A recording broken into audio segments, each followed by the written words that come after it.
The test is in 4 parts: Part 1, Part 2, Part 3, and Part 4. Now look at Part 1. Part 1. You will hear a telephone conversation between a language student and an advisor. First, you have some time to look at questions 1 to 6.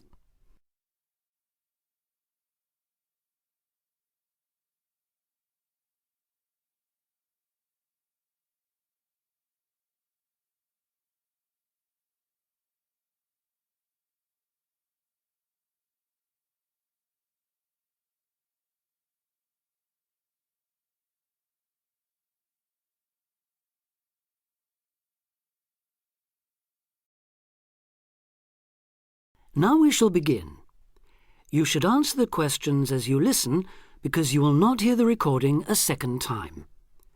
Listen carefully and answer questions 1 to 6. Homestay Language Learning, Lisa McDowell here. How can I help you? Hello, my name's Dan, Hello, Dan. and I'm going to be living with a family in Edinburgh for 3 months, so I'd like some advice on what to bring with me. I'm flying in via Singapore on the 15th. Right. Well, perhaps most important of all are your documents: vaccination certificate, sponsor's letter, and the certifying letter from us for immigration. Yes, I've got all those in order, I think. What I'm really wondering about are money and clothes and things for my room. Personal effects, in other words. OK, let's start with cash. You'll already have money in your bank account here, of course, but make sure when you get here you have some cash on you. Pounds, that is, not euros or dollars. How much do you suggest? I'd say 50 as an absolute minimum. OK. Now, the next thing is which clothes to bring. What do you think? Well, as I'm sure you know, it can get pretty cold here, so you will need some warm clothing. There are shops near here that sell winter clothes quite cheaply, so you really don't need to bring much. Do make sure, though, that you have at least one thick sweater and a jacket with you when you arrive here. The temperature's likely to be a lot lower than in Singapore. Thanks for the warning. Now, something else I'm not sure about is whether to bring my computer. It's a laptop, so it won't take up much room. 2 problems. Firstly, it might not be compatible with the electricity supply in this country. And secondly, there's a risk of it getting broken in transit. Someone travelling here had hers smashed only last month. But surely I can carry it as hand luggage. Usually, yes, but because of all the tight security right now, you may have to check it in. So my advice is to leave yours at home. OK, I think I will. Is there anything else you'd advise against bringing? Well, you won't need household or cooking things. They'll all be provided. And importing food, of course, isn't allowed by customs, though I imagine you already knew that. Well, yes. But there are 1 or 2 things I'd suggest you find room for in your suitcase. Yes? Perhaps a few of your favourite cassettes or compact discs. Of course, you might be able to find them in the shops here, but then again, you might not. That's a good idea. Anything else? Yes, some photographs of people and places that are special to you could be nice. They can really make your room feel like home. It's just a thought. I'll see if I've got a few good ones. Before you hear the rest of the conversation, you have some time to look at questions 7 to 10.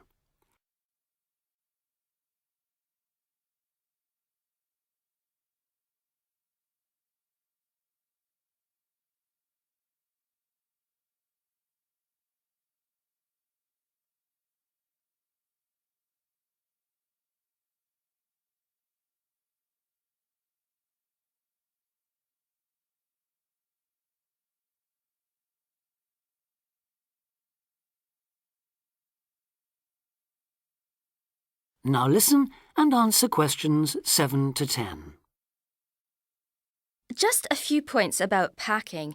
Make sure all your cases are clearly labelled, in English, with your host family's name and address. just in case they go missing on the way. It has been known to happen.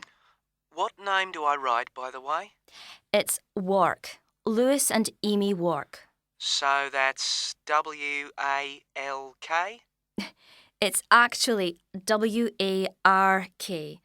But we'll be posting full details to you later this week. Right, fine. And I'd better put some essentials in my hand luggage, enough for a night or two in case, as you say, anything happens to my main cases. Yes, I'd recommend a change of t-shirt and socks and so on, plus any medication you may need, and a toothbrush, of course. And my tights. Your tights? Yes, for the flight. Wearing them helps prevent deep vein thrombosis when you're flying long distances, not getting any exercise. Oh yes, I've heard about that. Now, talking about exercise, there's one last thing. When you've packed your baggage, check you can carry it, all of it, at least 500 metres without any help. You may have to do that. Okay. Well, thanks for all your help. You've cleared up a lot of points. Oh, you're welcome. Have a safe journey, and we'll look forward to seeing you next month. Bye. Bye.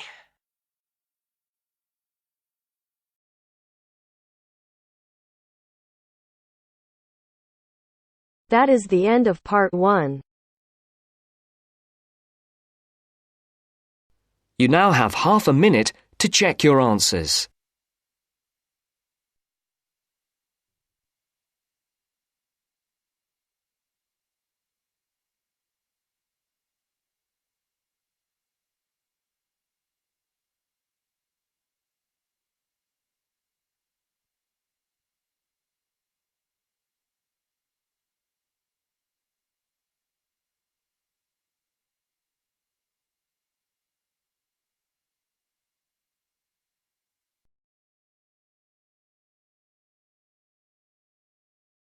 Now turns to part 2.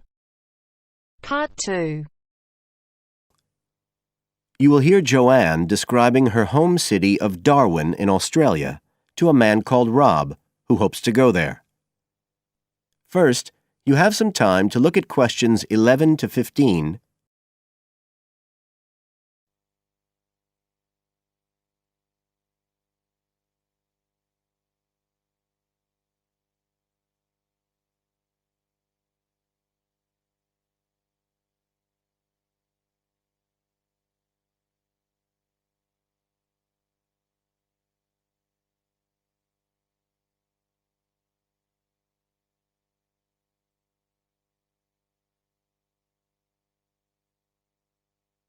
Now listen carefully and answer questions 11 to 15. Joanne? Hi, you must be Rob. Nice to meet you. So, I hear you're planning to visit Australia. Yeah, and I really wanted to talk to you because I was thinking of spending some time in Darwin, and my sister told me you're from there. That's right. So, tell me about it. Well, where shall I start? Well, Darwin's in what they call the top end because it's right up at the northern end of Australia, and it's quite different from the rest of Australia in terms of cultural influences. In fact, it's nearer to Jakarta in Indonesia than it is to Sydney, so you get a very strong Asian influence there. That means we get lots of tourists. People from other parts of Australia are attracted by this sort of international cosmopolitan image. And as well as that, we've got the same laid-back atmosphere you get all over Australia, probably more so, if anything, because of the climate. But what a lot of the tourists don't realise until they get there is that the city's also got a very young population. The average age is just 29, and this makes the whole place very buzzy. Some people think that there might not be that much going on as far as art and music and dancing and so on are concerned because it's so remote. I mean, we don't really get things like theatre and opera in the same way as cities down in the south like Sydney, for example, because of the transport expenses. But in fact, what happens is that we just do it ourselves. Lots of people play music, classical as well as pop, and there are things like artists groups and writers groups and dance classes. Everyone does something. We don't just sit and watch other people. You said it's very international? Yeah, they say there's over 70 different nationalities in Darwin. For instance, there's been a Chinese population there for over 100 years. We've even got a Chinese temple. It was built way back in 1887, but when a very bad storm, a cyclone in fact, hit Darwin in the 1970s, it was almost completely destroyed. The only parts of the temple that survived were part of the altars and the stone lions. But after the storm, they reconstructed it using modern materials. It's still used as a religious centre today, but it's open to tourists too, and it's definitely worth going to see it. Oh, and as far as getting around goes, you'll see places that advertise bicycles for hire, but I wouldn't recommend it. A lot of the year it's just so hot and humid. Some tourists think it'll be fine because there's not much in the way of hills and the traffic's quite light compared with some places, but believe me, you're better off with public transport. It's fine and not expensive. Or you can hire a car, but it's not really worth it. What's the swimming like? Well, there are some good beaches, but the trouble is that there's this nasty creature called the box jellyfish, and if it stings you, you're in bad trouble. So you have to be very careful most of the year, especially in the winter months. You can wear a lycra suit to cover your arms and legs, but I wouldn't like to risk it even so, personally. And there are the saltwater crocodiles too. I mean, I don't want to put you off. There are protected swimming areas netted off where you'll be safe from jellyfish and crocs, or there are the public swimming pools. They're fine, of course. You now have some time to look at questions 16 to 20.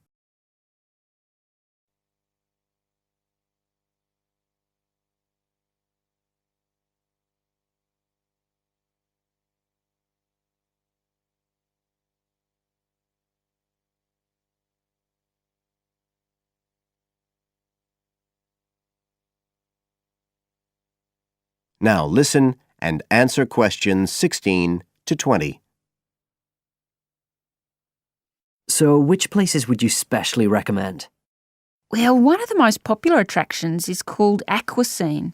What happens is every day at high tide, hundreds of fish come in from the sea, all different sorts, including some really big deep sea fish. And some of them will even take food from your hand. It's right in the middle of town at the end of the esplanade. It's not free. I think you have to pay about $5, but it's definitely something you have to experience. Then, of course, Darwin has a great range of food. Being such a cosmopolitan place, and if you don't have lots to spend, the best place to go is to Smith Street Mall, where they have stalls selling stuff to eat. There's all sorts of different things, including Southeast Asian dishes, which I really like. You'd think there'd be plenty of fresh fish in Darwin, as it's on the coast, but in fact, because of the climate, it mostly gets frozen straight away. But you can get fresh fish in the restaurants on Cullen Bay Marina. It's a nice place to go for a special meal, and they have some good shops in that area too. What else? Well, there's the Botanic Garden. It's over 100 years old and there's lots to see. An orchid farm, rainforest, a collection of palm trees, a wetlands area. You can easily spend an afternoon there. That's at Fanny Bay, a couple of kilometres out to the north. Then, if you've got any energy left in the evening, the place to go is Mitchell Street. That's where it all happens as far as clubs and music and things are concerned. You'll bump into lots of my friends there. Talking of friends, why don't I give you some email addresses? I'm sure they wouldn't mind if you...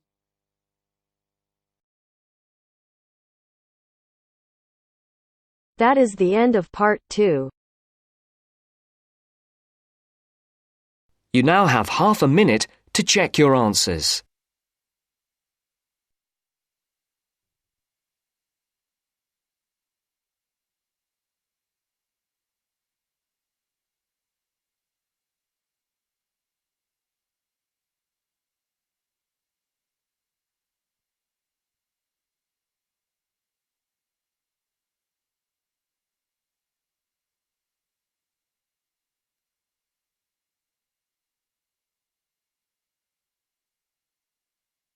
Now turns to Part 3. Part 3. Now turns to Part 3. Part 3. You will hear a tutor giving some business students instructions about a finance project. First, you have some time to look at questions 21 to 26.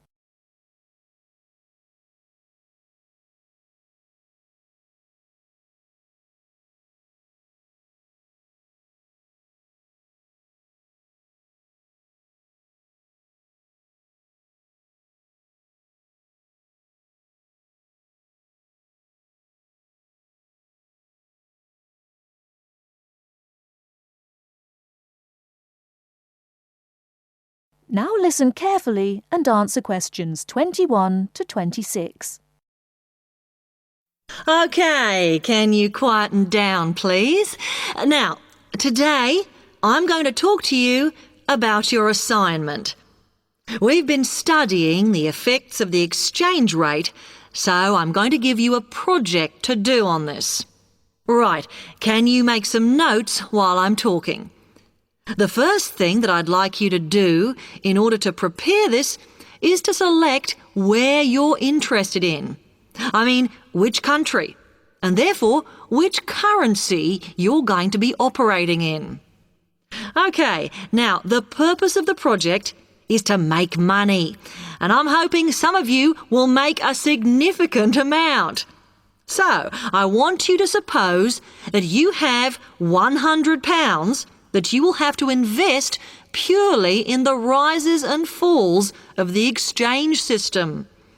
In other words, you'll be trying to predict rates. This is a project that you'll be doing together, but before you work together, you'll have to go off and research what you need to know about the economy of that country and how well it's doing or is expected to do in the near future. You could all make up a little information sheet with your notes on, clearly legible, because then I want you to get together, we can do that next week, and to go round and read about each other's countries.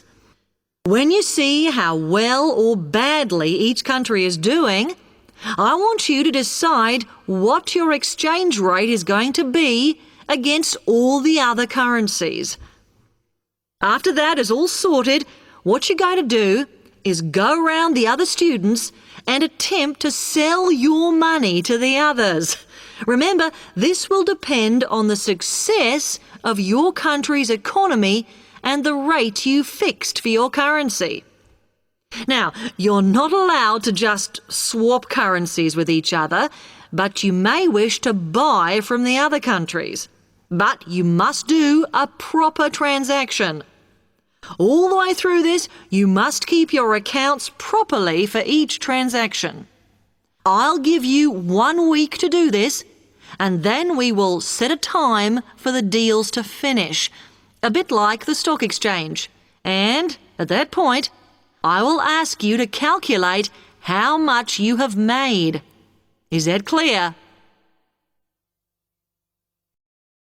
Before you hear the rest of the talk, you have some time to look at questions 27 to 30.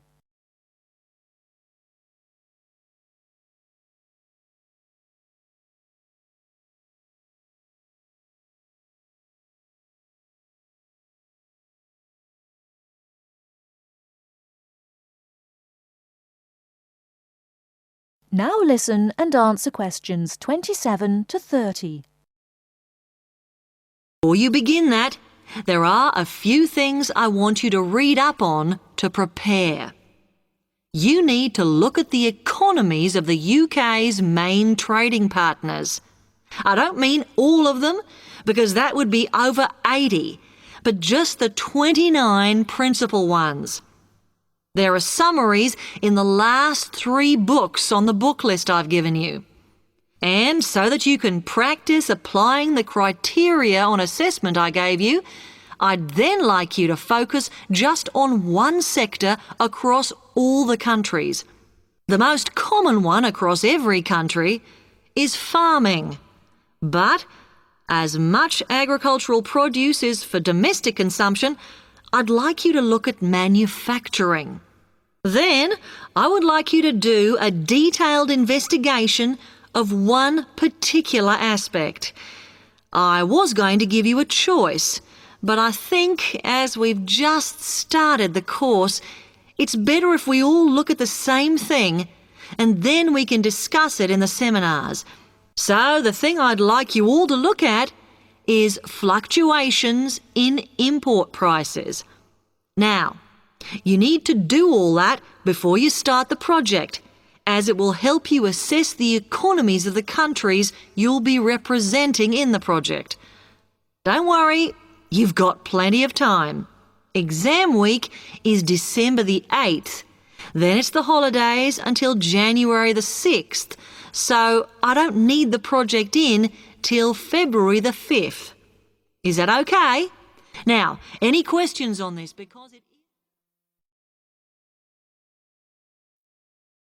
That is the end of part 3. You now have half a minute to check your answers.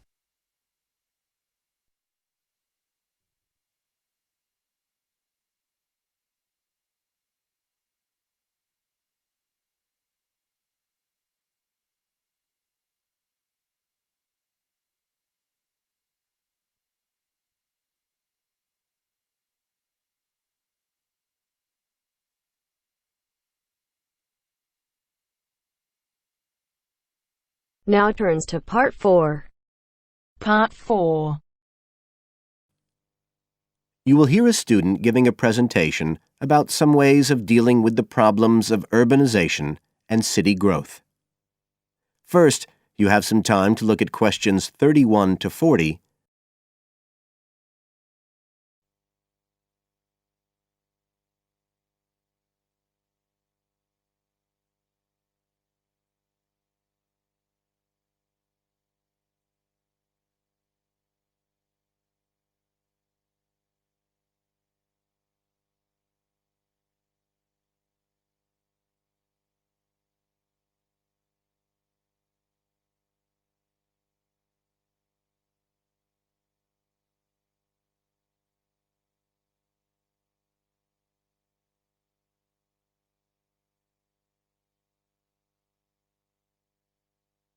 Now listen carefully and answer questions 31 to 40.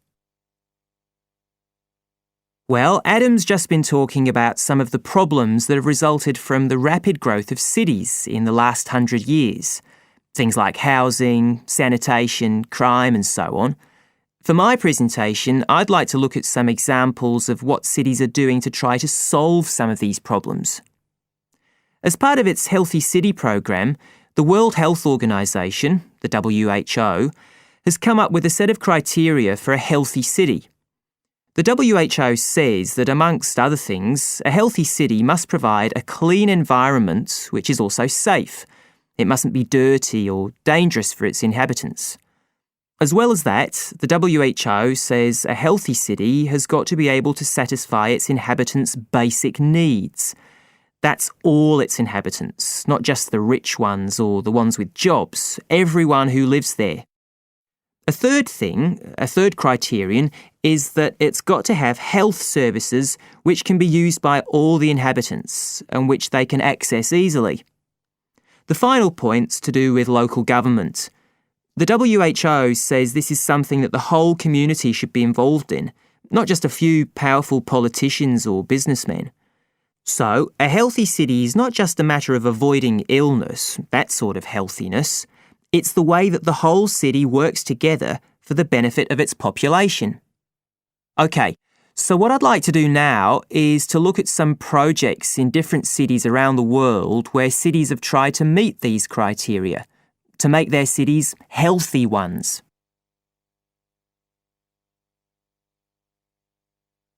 Right.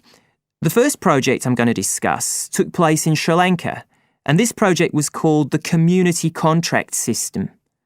Its aim was to improve the places where the poorest section of the population lived, the squatter settlements. Basically, the problem was lack of infrastructure, things like drains, paths, wells for water and so on. So, a program was set in place to construct this infrastructure. But what was different about it was that the residents did this, the people who actually lived there, not people from outside. And this meant that not only did the people end up with improved housing and infrastructure, but also, because they had contracts with the community, it improved their chances from an economic point of view. So that's a way the lives of people in one urban environment were improved. The next project I'd like to discuss took place in the capital city of Mali in West Africa. This project involved setting up a cooperative to try to solve the problems of sanitation in the old central quarters of the city. One of the main problems was a lack of a system for garbage collection, which meant that there were a lot of insects, and this was causing disease. And again, it's interesting to look at who was involved in dealing with this problem. In this case, the cooperative involved students who had graduated from secondary school in getting a system going. As well as that, the cooperative set up a campaign to educate the public about the importance of good sanitation through showing films and setting up discussion groups among the local people, especially women and adolescents.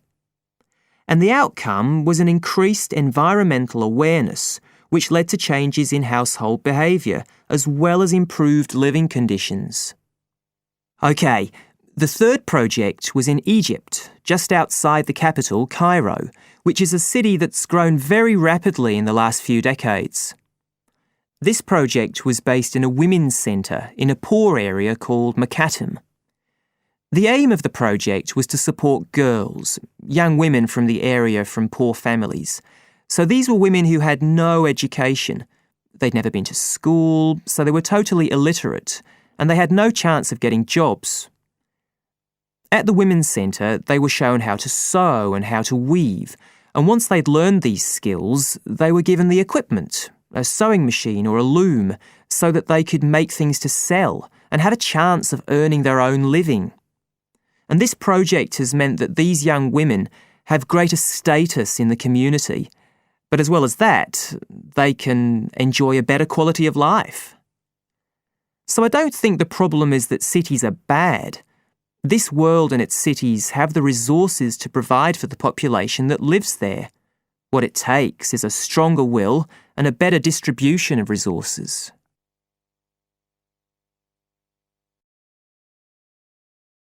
That is the end of part 4. You now have half a minute to check your answers.